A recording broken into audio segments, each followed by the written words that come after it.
வணக்கம் ஃப்ரெண்ட்ஸ். இந்த பப்பீஸ் 4மே வந்து ஃபீமேல் பப்பீஸு. ஒரு 3 மாத குழந்தைங்க தான் இவங்க எல்லாருமே. தோட்டத்துக்குள்ளே பராமரிக்கிறக்கா, வீட்டுகளுக்கு இந்த மாதிரி வளர்க்குறதுக்கு விருப்பப்படுறவங்க என்னை காண்டாக்ட் பண்ணுங்கள். குட்டிகள் ரொம்ப ஆக்டிவாக இருக்குது, வேக்சின்லாம் பண்ணியாச்சு. ரொம்ப ஆரோக்கியமாக இருக்குதுங்க, ரொம்ப அறிவாக இருக்குதுங்க. இந்த குட்டிகளை வளர்க்க விருப்பப்படுறவங்க என்னை காண்டாக்ட் பண்ணுங்கள், நான் நம்பர் தரேன். திருப்பூரில் தான் இந்த குட்டிகள் கிடைக்கும். விருப்பப்பட்டவங்க என்னை காண்டாக்ட் பண்ணுங்கள் ஃப்ரெண்ட்ஸ். இந்த குழந்தைகளுக்கு உங்களோட உள்ளத்திலும் இல்லத்திலும் ஒரு வாழ்வு கொடுங்க. பெண் பிள்ளைகள் அப்படின்னு சொல்லி யாரும் வெறுக்க வேண்டாம். பெண் பிள்ளைகளுக்கு கருத்தடை பண்ணிக்கலாம். ஆண் நாய்களை விட பெண் நாய்கள் பல மடங்கு அறிவோடைய, வேகத்தோடைய, விவேகத்தோடையும் இருக்கும். நம்மளுடைய ரொம்ப ஃப்ரெண்ட்லியாக பழகக்கூடியது. நம்ம வீட்டில் பெண் குழந்தை மாதிரி வளர்த்தலாம்.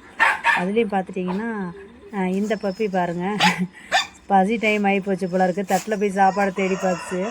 சாப்பாடு கிடைக்கிறது குக்கரில் சாப்பாடு இருக்கான்னு செக் பண்ணுது. பார்த்தீங்களா எவ்வளோ ஒரு அறிவு பாருங்கள். இந்த அளவுக்கு அதுவே விட்டா அதுவே குக்கரை திறந்துட மாட்டிருக்குது. அவ்வளோ சேட்டை பிடிச்சதாக இருக்குது.